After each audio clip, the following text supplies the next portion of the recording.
And thankfully, I found a great therapist who was able to kind of help, who just was a great help to both Christine and I, and Mm-hmm. just navigating some of these things. Also, just just being a great listening ear through all of that as Mm-hmm. well.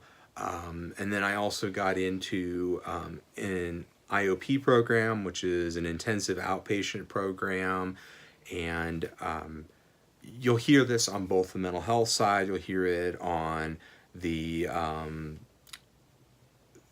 the addiction, substance use disorder side. You'll hear the whole thing of intensive outpatient therapy. And but it was a great program for me. I think that being able to go for a half day several times a week, and just being able to kind of go to groups and those sorts of things, and also just learn some better coping skills when Mm-hmm. those stressors come about.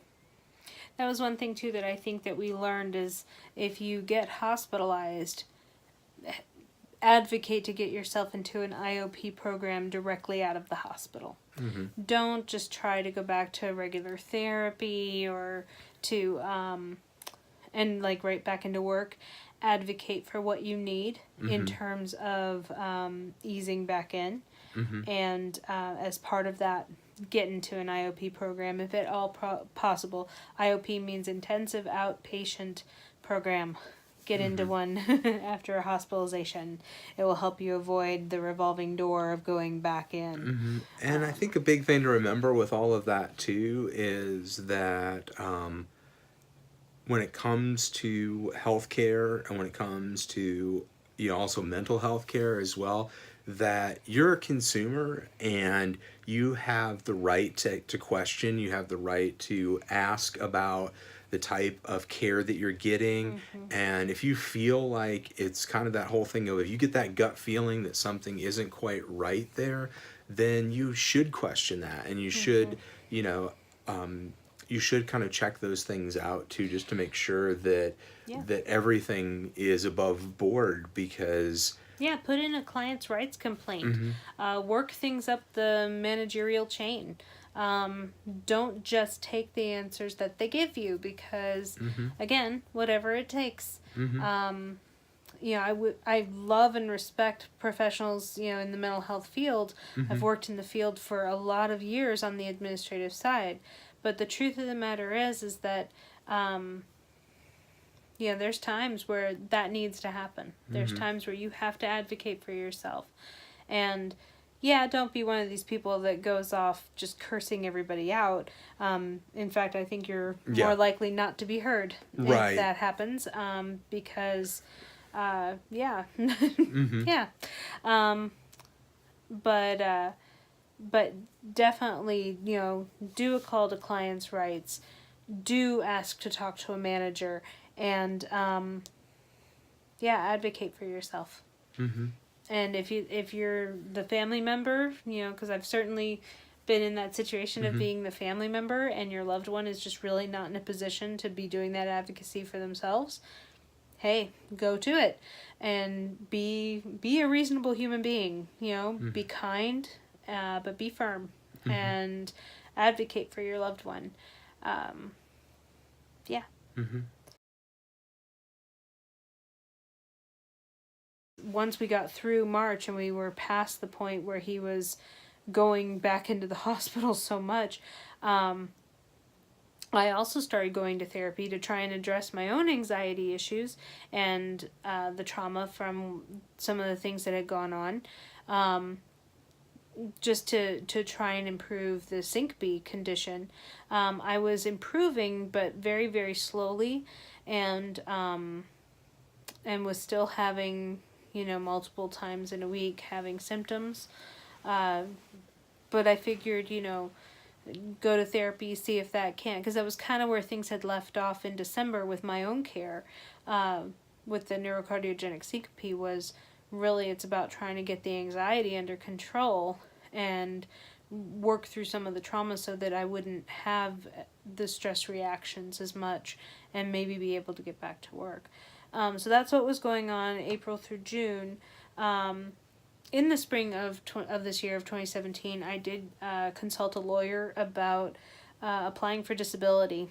And essentially, he told me that it would take 2 to 3 years to make the case. That whole time, I would need to continue to go to doctors and, to build the case. And even though doctors had already told me there's no cure for this, there's no treatment for this, I even saw a specialist at Ohio State who said, there's really nothing for this. You're definitely not a candidate for the medication that we sometimes use. Go drink water, eat salt, try to be healthy. Mm-hmm. And that was it. But still, for the disability claim, I'd be required to go to a lot of doctor's visits and spend money we didn't have to make the case. So at that time, I was like, you know what, I'm just, frankly, for one, I got sick in the lawyer's office just because the whole thing stressed me out so much. And at that point, too, I wanted to see, hey, I've been seeing little bits of improvement. Could I potentially just get myself well enough on my own without the doctor's help? So I was continuing therapy, hoping that through therapy and just trying to live a healthier, more balanced life that that I would be able to get well enough to work. And I actually had about a 2 or 3 week stint later in the summer where I felt well, and I actually at that point I did start applying for jobs, and I even tried to apply for unemployment, which is a whole other thing, but that was short-lived, and I seemed to have settled into a pattern of getting symptoms once every week or once every 2 weeks, definitely too often to hold down a job. So at least any job that I've been able to locate so far. So April through June. We're trying to work on getting our house on the market to get that sold, and thank God we had a lot of help from family and friends to get those things together to just get the final kind of push to get the house on the market. Yes. Yeah, it was that's really what was going on during that time. That, and Brett, of course, was still working at that point. And then unfortunately things just kind of, the pacing wasn't any better for me. I was still having still just not able to keep up with the work, and in fact I got to the point where I started talking to HR, going, this just isn't working for me. I don't feel like I can work at that, at the capacity I was working at, and trying to work out, an amicable way for, does it make sense for me to try to move to a different role in the company? Does it make sense for me to, to leave?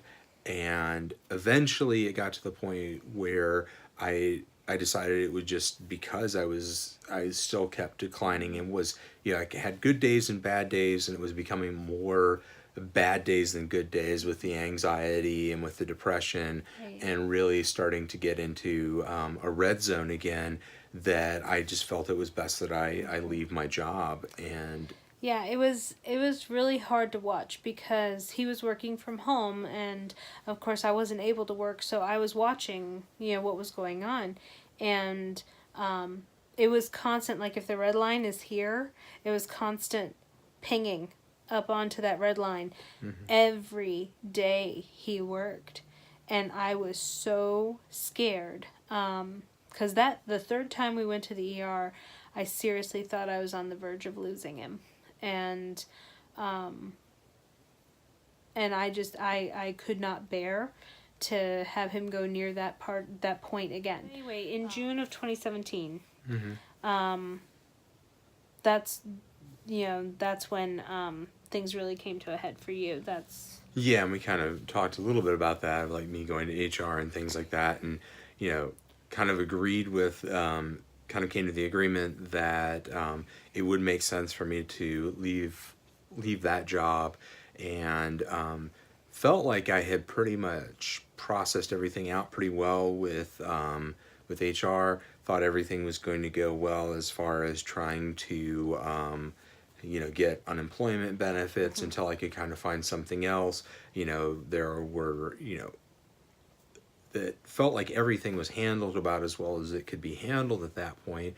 And then started applying for the unemployment, and then was denied unemployment.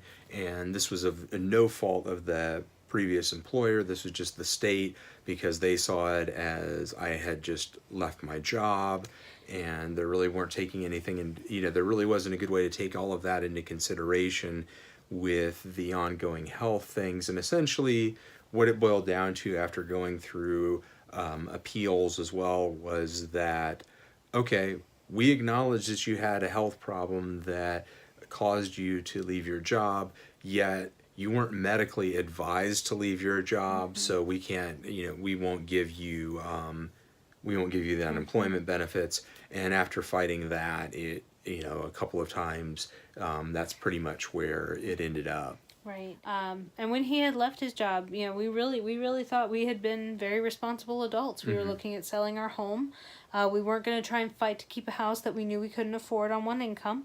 So, we were looking to avoid foreclosure and trying to, just get out from everything as easily as possible. And even with leaving his job, he's an honorable man who says, hey, I recognize that I'm not able to do the level of work that you need.